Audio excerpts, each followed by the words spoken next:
Eh bien, nous nous retrouvons pour savoir comment se comporte la fonction logarithme népérien en plus infini. Eh bien, la limite, quand x tend vers plus l'infini de logarithme népérien de x, est égale à plus infini. Donc, cette fonction, effectivement, tend vers plus infini, dit d'une façon excessivement lente. Cela, on l'observe déjà sur la courbe représentative de la fonction logarithme népérien, évidemment.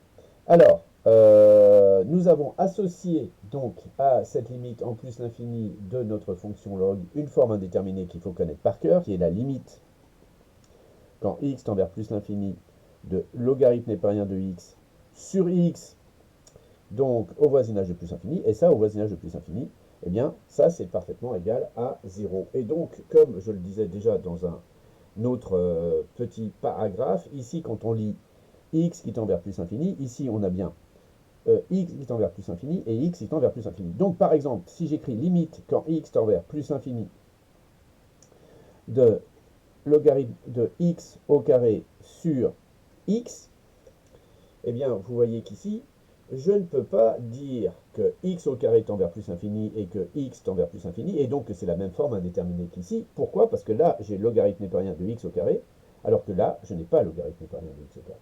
Donc là, je dois appliquer quelle propriété? Eh bien, je dois appliquer la propriété que le logarithme népérien de a à la puissance n, c'est n fois le logarithme népérien de a.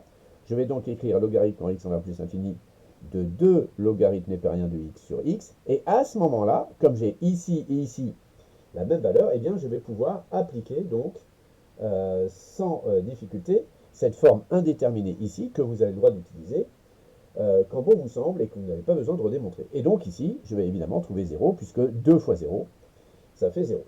Voilà.